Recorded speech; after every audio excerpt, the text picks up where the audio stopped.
I never imagined it would be the last time I'd wake up next to Jack, the man I'd loved since high school. But life has a way of blindsiding you when you least expect it, hasn't it? My name's Melanie, and this is the story of how I lost everything that mattered.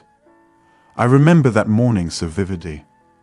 Jack was already up, the smell of coffee wafting from the kitchen. As I padded downstairs in my fuzzy slippers, I caught sight of him through the doorway. He was standing at the counter, his back to me, shoulders slightly hunched. Even from behind, I could sense the tension in his body. "Morning, babe," I called out, stifling a yawn. "You're up early." Jack turned, and the look in his eyes made my heart skip a beat. They were red-rimmed, like he hadn't slept, and there was something distant about them, like he was looking at me, but not really seeing me. "We need to talk, Mel," he said, his voice flat. Those 4 words. God, how I've come to hate them. I forced a laugh, trying to dispel the sudden heaviness in the air. "Sound serious? What's up? Did you forget to pay the electric bill again?" Jack didn't smile. He just stood there, coffee mug clutched in his hands like a lifeline. "I can't do this anymore," he said quietly. The world seemed to tilt on its axis. "To what?" I asked, even though deep down I knew. I'd known for a while, hadn't I? I just hadn't wanted to see it. "This, us," Jack gestured vaguely between us. "I'm done, Mel. I can't keep pretending everything's okay when it's not." I felt like I'd been punched in the gut. "What are you talking about?" "Everything is okay. We're okay." But even as the words left my mouth, I knew they were a lie. We hadn't been okay for a long time. I just hadn't wanted to admit it. Jack set his mug down with a soft thud. "Are we? Really? Because from where I'm standing, we haven't been okay for years. And I can't do it anymore. I can't keep being the punching bag for your family. I can't keep watching you laugh along with them as they tear me down. I can't keep loving someone who doesn't respect me enough to stand up for me." His words were like daggers, each one finding its mark with deadly precision. I wanted to argue, to deny it all, but the truth of what he was saying hit me like a ton of bricks. "Jack, I started, but he cut me off. Don't, please. I've heard it all before. They don't mean it. It's just how they are. You're being too sensitive. I'm tired of it, Mel. I'm tired of feeling like I'm not good enough, like I'm some sort of joke." Tears welled up in my eyes. "But you are good enough. You're more than good enough. I love you." Jack's laugh was bitter, devoid of any warmth. "To you? Because love isn't supposed to feel like this, Mel. It's not supposed to make you feel small and worthless." I reached out to him, desperate to bridge the chasm that had opened up between us. "We can fix this. We can work on it. I'll talk to my family, Earl." "It's too late," Jack interrupted, stepping back from my outstretched hand. "I've given you chance after chance. I've begged you to stand up for me, to see how much your family's behavior hurts me. But you never did. And now I don't have anything left to give." The finality in his voice sent a chill down my spine. This wasn't just another argument. This was the end. "What are you saying?" I whispered, though I already knew the answer. Jack met my gaze, his eyes filled with a mixture of sadness and resolve. "I'm saying goodbye, Mel. I'm leaving." The world seemed to stop spinning. I couldn't breathe, couldn't think. This couldn't be happening. Not to us. Not to me and Jack. "You can't." I choked out. "We've been together since high school. We're married. You can't just walk away." "I can," Jack said softly. "And I am. I'm sorry, Mel. I really am. But I can't keep living like this. I deserve better. We both do." With that, he turned and walked out of the kitchen. I heard his footsteps on the stairs, then the sound of drawers opening and closing. He was packing. He was really leaving. I didn't know how long I stood there, frozen in place before I finally found the strength to move. I race upstairs, bursting into our bedroom to find Jack methodically placing clothes into a suitcase. "You can't do this," I pleaded, grabbing his arm. "Please, Jack. We can work this out. I'll do better, I promise. I'll stand up to my family. I'll be the wife you deserve." Jack gently disengaged himself from my grip.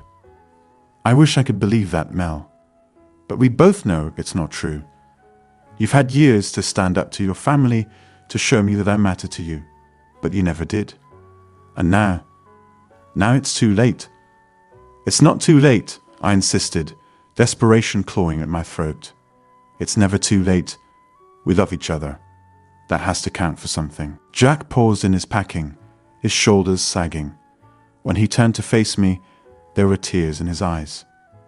"Sometimes love isn't enough, Mel. Sometimes you have to love yourself enough to walk away." His words hit me like a physical blow. I staggered back, collapsing onto the bed as the full weight of what was happening crashed down on me. "Where will you go?" I asked, my voice small and broken. Jack zipped up his suitcase, the sound unnaturally loud in the quiet room.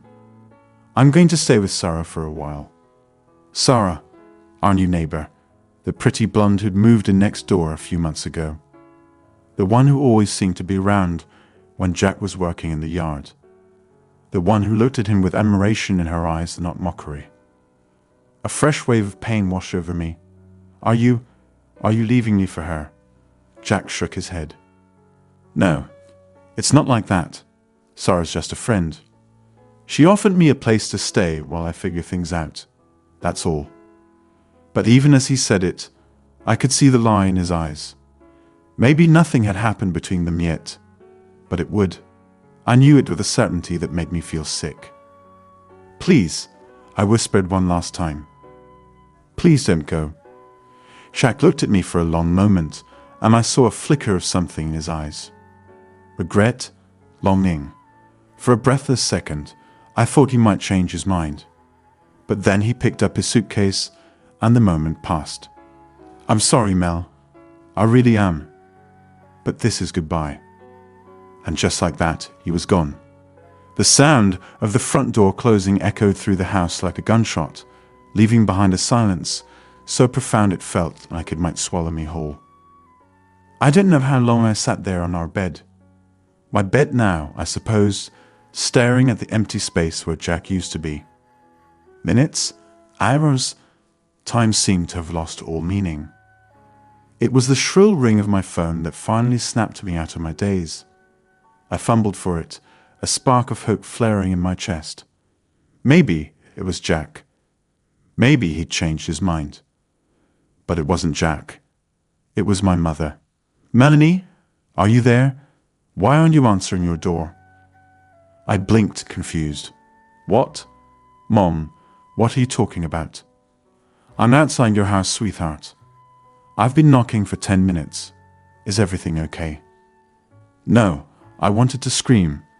Nothing is okay. My husband just left me. My world is falling apart. But instead, I heard myself say, "Yeah, Mom, everything's fine. I'll be right down." I hung up and dragged myself to my feet, feeling like I was moving through molasses. As I made my way downstairs, I caught sight of myself in the hallway mirror. I barely recognized the woman staring back at me. Her eyes were red and puffy, her hair a tangled mess. She looked broken. I've opened the front door to find my mother standing there, a concerned frown on her face. "Melanie, what on earth? You look awful. Are you sick?" I opened my mouth to tell her what had happened, to pour out all the pain and confusion swirling inside me. But what came out instead was, "I'm fine, Mom. Just didn't sleep well last night." My mother clicked her tongue disapprovingly. "I've told you 100 times, dear. You need to take better care of yourself. Where's Jack? Don't tell me he let you sleep in like this on a weekday." At the mention of Jack's name, I felt my carefully constructed facade start to crumble. He's gone, Mom." "Gone? What do you mean gone? Where did he go?" "The dam broke. Tears started streaming down my face as I choked out, "He left me, Mom. Jack left me." My mother's eyes widened in shock. For a moment, she just stood there, mouth agape. Then, to my utter disbelief, she laughed. "Oh, honey," she said, patting my arm. "Don't be silly. Jack would never leave you. He doesn't have it in him. He's probably just throwing one of his little tantrums again. You know how sensitive he can be." A dismissive tone ignited a spark of anger in me. "It's not a tantrum, Mom. He packed his things. He said goodbye. He's really gone." My mother's expression shifted from amusement to confusion, then to something that looked almost like relief. "Well," she said, her voice taking on a brisk tone, "maybe it's for the best. You can do so much better than Jack, sweetheart. I've always said so." I stared at her, unable to believe what I was hearing. "Better than Jack? Mom, there is no one better than Jack. He's kind and smart and loving. He's supported me through everything. How can you say that?" My mother waved her hand dismissively. "Oh, Melanie, you've always had a blind spot when it comes to Jack. He's a nice enough boy, I suppose, but he's not exactly husband material, is he? Always with his head in those books, never knowing how to change a tire or fix a leaky faucet. A real man should be able to take care of his family." Her words hit me like a slap in the face. Suddenly, I saw with painful clarity what Jack had been trying to tell me all these years. The constant jabs, the backhanded compliments, the not-so-subtle hints that he wasn't good enough. It had all been there, right in front of me, and I'd been too blind, or too cowardly, to see it. "Stop it," I said, my voice barely above a whisper. My mother blinked, taken aback. "What was that, dear?" I said, "Stop it," I shouted, surprising both of us with the vehemence in my voice. "Stop talking about Jack like that. He is twice the person any of us could ever hope to be. He's kind and gentle and smart. He loves me for who I am, not for who he thinks I should be. And I threw it all away because I was too weak to stand up to you and Dad and everyone else who couldn't see how amazing he is." My mother's face hardened. "Now, Melanie, I didn't think." But I wasn't finished. Years of pent-up frustration and newly realized truths came pouring out of me like a flood. "No, Mom, you don't get to talk right now. You get to listen. For years, you and Dad and everyone else in this family have been tearing Jack down, making fun of him for not being man enough, mocking his interests, belittling his accomplishments. And God help me, I let you do it. I laughed along. I made excuses. I told Jack he was being too sensitive. But you know what? He wasn't. He was right. You were all wrong. And now I've lost him. And it's not just your fault. It's mine too. Because I wasn't strong enough to stand up for the man I love. I was breathing hard by the time I finished. My hands clenched into fists at my sides. My mother stood there, mouth opening and closing like a fish out of water. "Melanie," she finally managed, her voice small. We never meant." "Save it," I cut her off. "I don't want to hear it. Not now. Maybe not ever. I think you should go, Mom. I need to be alone." For a moment, I thought she might argue, but something in my face must have told her it would be a bad idea. She nodded stiffly, turning to leave. At the last moment she paused, looking back at me with an expression I couldn't quite read. "For what it's worth," she said softly, "I'm sorry." And then she was gone, leaving me alone with the echoes of everything that had just happened. I closed the door and leaned against it, feeling suddenly drained. The house felt too big, too empty, without Jack's presence filling it. I wandered from room to room, touching the things he'd left behind. His favorite coffee mug in the kitchen, the book he'd been reading, still on his nightstand. The sweater he always wore on cold nights, draped over the back of the couch. It was like walking through a museum of my own mistakes, each item a reminder of what I'd lost. I ended up in our home office. My office now, I suppose. Jack's desk was neat and organized as always. I ran my fingers over the smooth wood, remembering all the nights he'd spent here, working late to support us while I chased my dreams. My eyes fell on a small leather-bound book tucked away in the corner of his desk. I'd never seen it before. Curious, I picked it up and opened it. It was a journal, Jack's journal. The date on the first entry was from 3 years ago, just after we got married. With trembling hands, I began to read. Today was hard. Mel's family came over for dinner. Her brother made another joke about my soft hands. Said a real man should have calluses. Mel laughed. I wish she wouldn't do that. I wish she could see how much it hurts when she sides with them against me. But I love her. I have to believe that's enough. Tears blurred my vision as I flipped through the pages. Entry after entry, all detailing the small hurts, the constant jabs, the growing distance between us. I saw our relationship crumbling through Jack's eyes, and it broke my heart all over again. The last entry was dated just a week ago. I can't do this anymore. I love Mel, I really do, but I can't keep living like this. I feel like I'm disappearing, piece by piece. Like there's nothing left of me. Sarah says I deserve better. Maybe she's right. God, I wish Mel could see what she's doing to me. I wish she cared enough to try. I closed the journal feeling sick. How had I been so blind? How had I not seen the pain I was causing the man I loved? In that moment, I made a decision. I couldn't change the past, but I could change the future. I could be better. I could be the person Jack had always believed I could be. I picked up my phone and dialed a number I knew by heart. Hello. Jack's voice came through the speaker, weary and tired. Jack, I said, my voice breaking. I'm so sorry. I know it's not enough, but I'm sorry. I read your journal. I see now what I've done, what we've all done to you. And I want to make it right, if you'll let me. There was a long silence on the other end of the line, so long that I started to fear he'd hung up.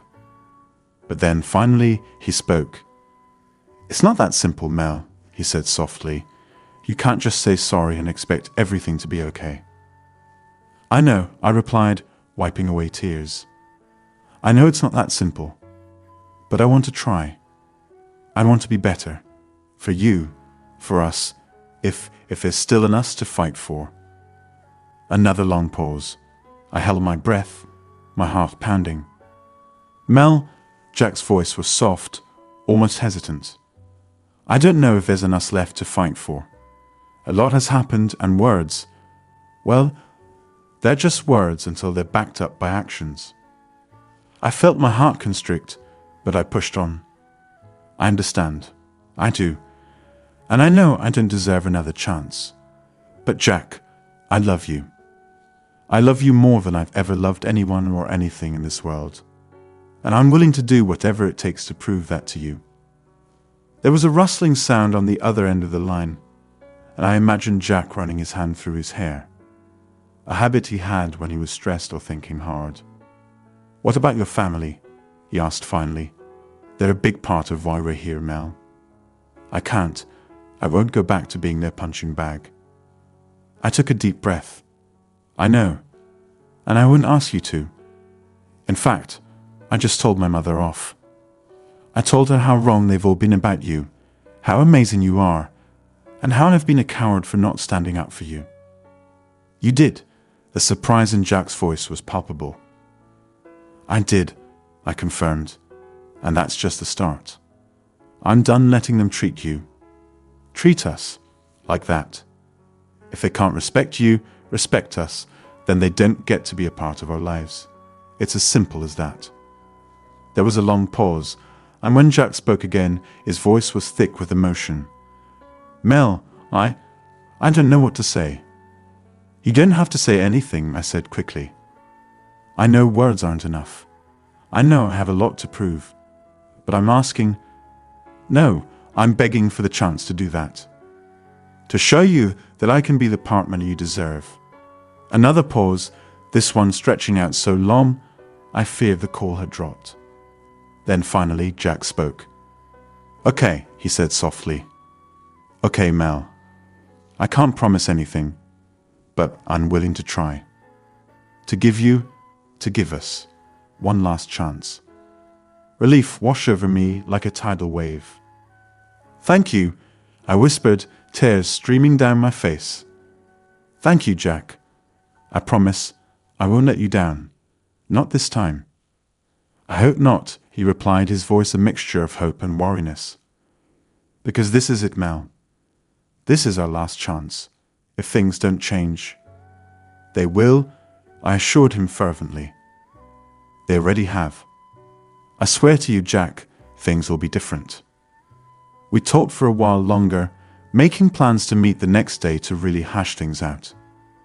When we finally hung up, I felt a glimmer of hope for the first time since this nightmare began. But I knew the hard work was just beginning. Words were easy. Actions were what mattered now. And I was determined to show Jack, to show everyone, that I could be the partner he deserved.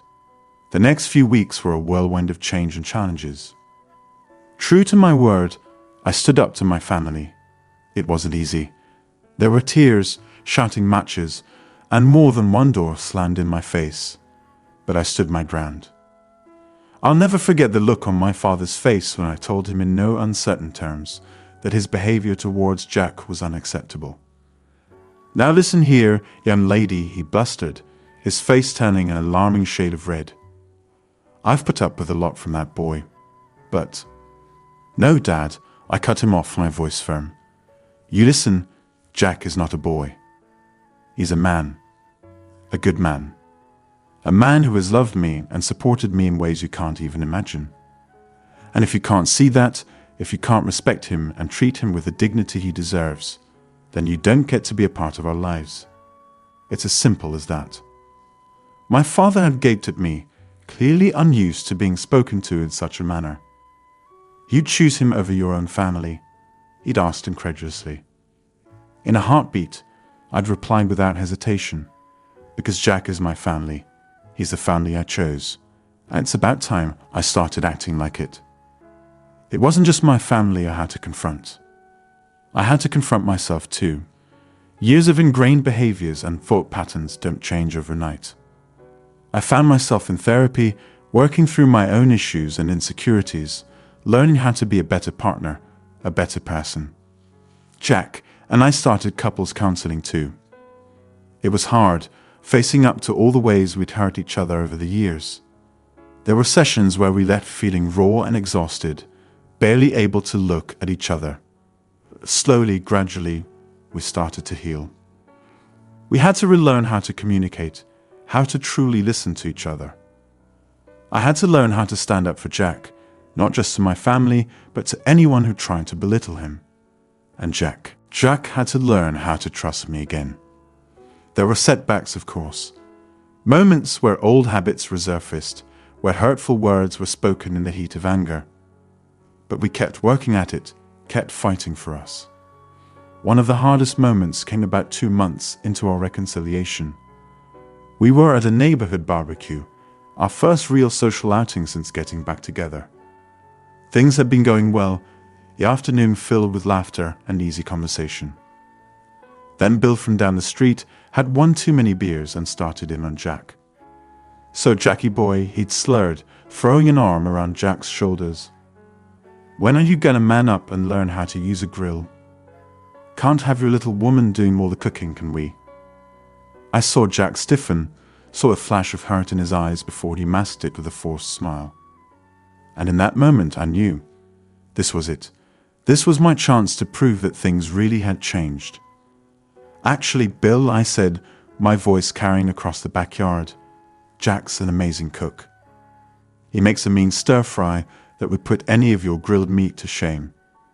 And for the record, there's nothing little about me, and Jack doesn't need to man up. He's twice the man you'll ever be." A hush fell over the gathering. Bill gaped at me, his arm falling away from Jack's shoulders. And Jack looked at me with a mixture of surprise and something else. something that looked a lot like pride. "Mel," he started, but I wasn't finished. "No, Jack, it's okay. I'm not done." I turned back to Bill, who was still staring at me in shock. "Bill, I like you. You're a good neighbor. But if you ever speak to my husband like that again, if you ever try to demean him or question his masculinity, you and I are going to have a serious problem. Do I make myself clear?" Bill nodded dumbly, mumbling something that sounded like an apology before stumbling away. As soon as he was gone, Jack pulled me into a tight hug. "Thank you," he whispered into my hair. "You have no idea how much that meant to me." I pulled back, looking up into his eyes. "I meant every word," I told him. "You are an amazing man, Jack, and it's about time everyone knew it." That night, as we lay in bed, Jack turned to me with a serious expression. "Mel," he said softly, "I need to tell you something." My heart skipped a beat. "What is it?" I asked, trying to keep the worry out of my voice. Jack took a deep breath. "It's about Sarah." Sarah, the neighbor, the woman he'd stayed with after leaving me. I felt a cold knot form in the pit of my stomach. "What about her?" I managed to ask. Jack reached out, taking my hand in his. "Nothing happened between us," he said firmly. "I need you to know that. But she did tell me she had feelings for me." And for a moment, just a moment, I thought about what it might be like. To be with someone who saw me, who appreciated me. I felt tears prick at my eyes, but I blinked them back. "Why are you telling me this?" I whispered. "Because I want there to be no more secrets between us," Jack replied. "Because I need you to understand how close I came to giving up on us.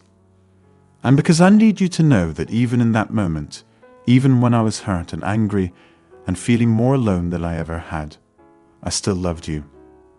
I still wanted you. You're it for me, Mel. You always have been." I couldn't hold back the tears then. It flowed freely as I pulled Jack close, burying my face in his chest. "I love you," I sobbed. "I love you so much. And I swear I will spend the rest of my life making sure you never doubt that again." Jack held me tight, his own tears falling into my hair. "I love you too," he murmured. "We're going to be okay, Mel. We're going to make it." And in that moment, I believed him. We had a long road ahead of us, I knew. There would be more challenges, more moments of doubt. But we were facing them together now, as a team, as partners. The next morning, I woke up before Jack. I lay there for a while, watching him sleep, marveling at the second chance we'd been given. Then I slipped out of bed and headed to the kitchen. I was just finishing up breakfast when Jack walked in, rubbing sleep from his eyes. "What's all this?" he asked, taking the spread on the table. I smiled, handing him a cup of coffee. "Just breakfast," I said. "I thought we could eat together before work." Jack took a sip of his coffee, then set the mug down. He pulled me into his arms, pressing a soft kiss to my forehead. "Thank you," he said quietly. "For breakfast?" I asked, confused. Jack shook his head, a small smile playing at his lips. "For everything. For fighting for us. For changing. For loving me." I reached up, cupping his face in my hands. "Always," I promised. "I will always fight for us, Jack. Always." As we sat down to eat, I felt a sense of peace settle over me. And really, that's all that mattered.